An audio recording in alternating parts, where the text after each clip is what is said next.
Hey guys, what is up? It is me, Pagey here once again with another video on The Flash Season 5. So since the end of last season, that being Season 4, we were left with the mystery of Nora Allen's big mistake, and we were all left wondering, what the hell did she do? Well, when it came to actually watching episode 1 of Season 5, we were left to find out that Nora was actually just saying that she had made a mistake in helping her father destroy the Starlab satellite in order to stick around in the past and spend some time with him. Which did feel like a bit of a cop-out, but due to all of that feeling a bit, well, disappointing, many, along with myself, believe that Nora actually has made a mistake, but it may be one that she doesn't actually know about yet.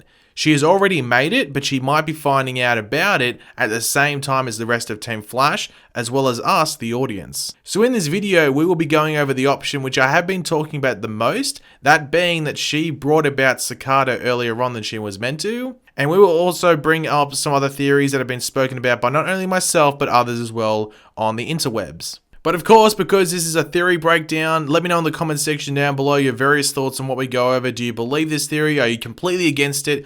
Or do you have anything else to add to it? Or do you have another twist on it in regards to Nora and Cicada and some connection there? Let me know in the comment section down below. And of course, if you're going to enjoy the video, it would be awesome if you could drop a like on it to show your support for the Flash videos and the theory breakdowns. And of course, if you are new to the channel, make sure to subscribe. So at the end of episode 2 of this season of The Flash, we got to see the first altercation between Team Flash and Cicada, which saw Cisco injured, and essentially Barry and the other members of Team Flash owned in a depowered fight due to the effects of Cicada's lightning bolt dagger, with Nora really being the unintentional savior of the situation when she comes in and yells "Dad" towards Barry. This causing Cicada to stop and just simply walk away. Like, he walks really slowly, Cicada. And we will come back to that dad part later on. But it was after this that we got some major hints that something has definitely changed in the timeline. And that is when the footage Iris found on Barry's computer and the stuff from that fight with Team Flash and Cicada is looked back at. And Nora recognizes the sounds of an insect,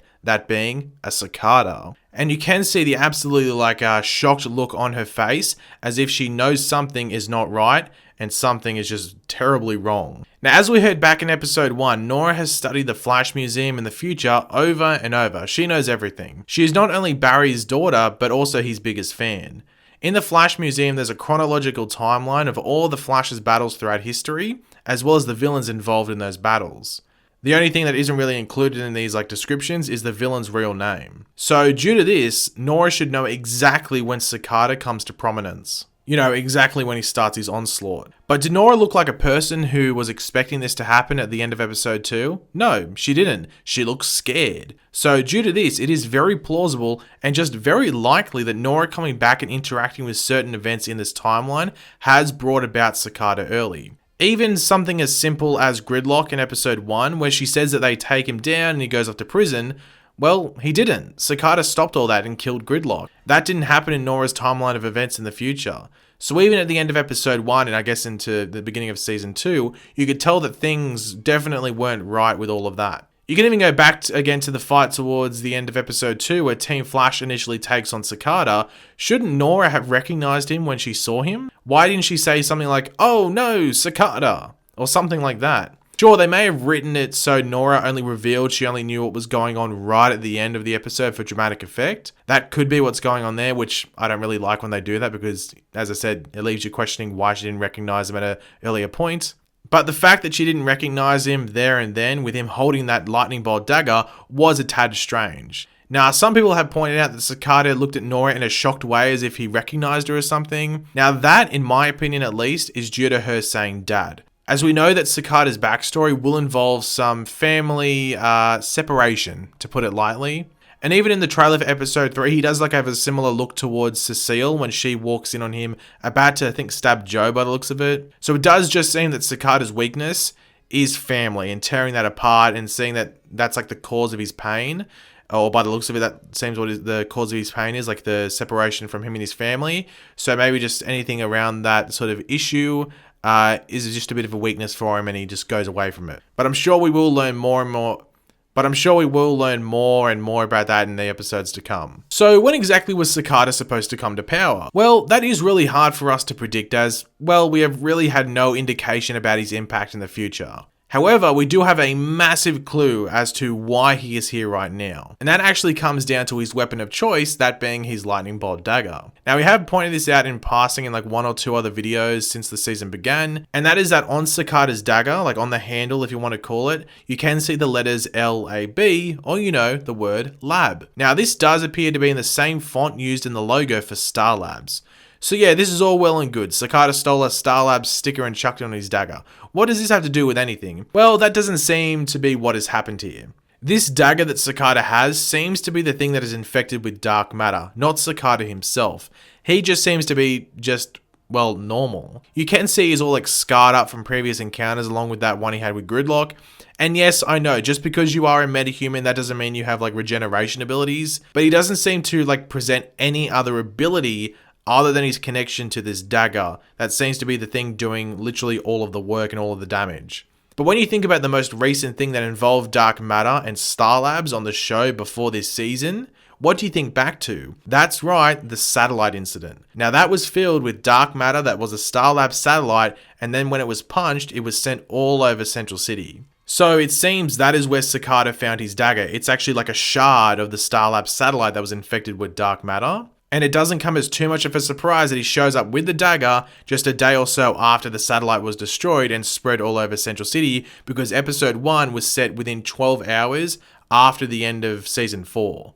So there wasn't like a 5-month time jump like we usually have at the end of seasons. But seeing that Nora said that helping with the satellite was just a bit of fun to get involved with her dad, it wasn't vital to saving her dad or anything like that, is that what has given Cicada early power and his route to an early rise to power?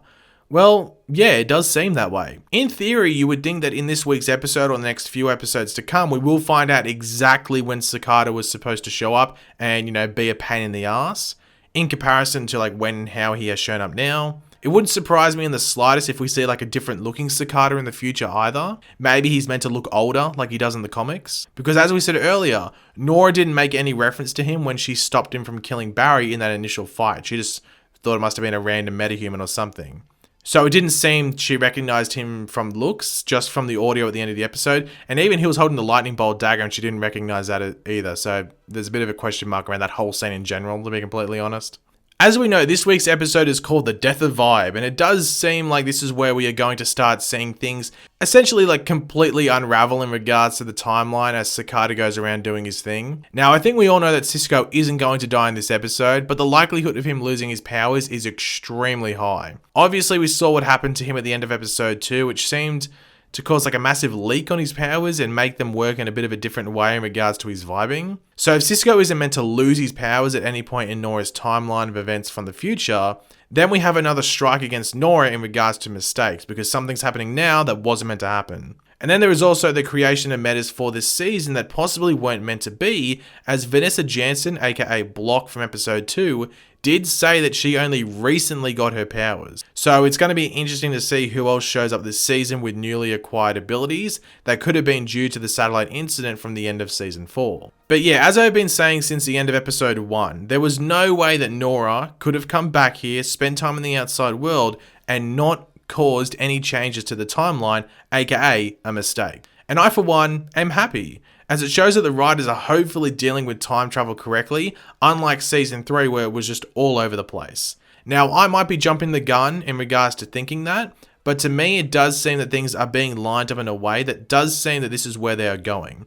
And the fact that Jessica Parker Kennedy, in particular, who plays Nora Allen, is being super secretive in regards to what she can and cannot say, does make me think that there are going to be some big reveals in episodes to come in regards to Nora and secrets she may or may not have. And another thing to remember about Cicada and this season is that, he's getting a lot of screen time early on this season, but there has been no word of if there is another villain this season. There seems to be like no casting information either. They are filming the crossover, which is episode 9 for this season, and if they were going to do anything in the back half, there would be some casting information out there, whether they want it to be out there or not, about possibly another villain coming in. So it does seem that Cicada will be the villain for the whole season, but the fact that we are getting so much of him early on does make it seem like in the back half there could be like a different version of him completely, which would be pretty interesting. I'm really intrigued to see how they do Cicada this season and how they tie it into all of this timeline change and all of that. because it's going to be very interesting. And also Nora herself has to be affected by this timeline, not only just like mentally and looking around and seeing what she's done, but also physically. Like, is she going to disappear? Hopefully she does. I think that's what... I'm not saying because I don't like Nora. I love Nora. She's awesome. However, just for the show making sense, I think she has to disappear when the season comes to an end. That's just my opinion, at least. But thanks for watching, guys. Hopefully you enjoyed the video. If you did, it'd be awesome if you could drop a like on the video to show support. Let me know in the comment section down below. What are your thoughts on this theory breakdown in general? Do you like it? Do you not like it? Do you have any little changes you would make to it for it to make more sense to you? Just let me know all of that in the comment section down below. And of course, if you are new to the channel, make sure to subscribe. I'll catch you later, guys. Goodbye.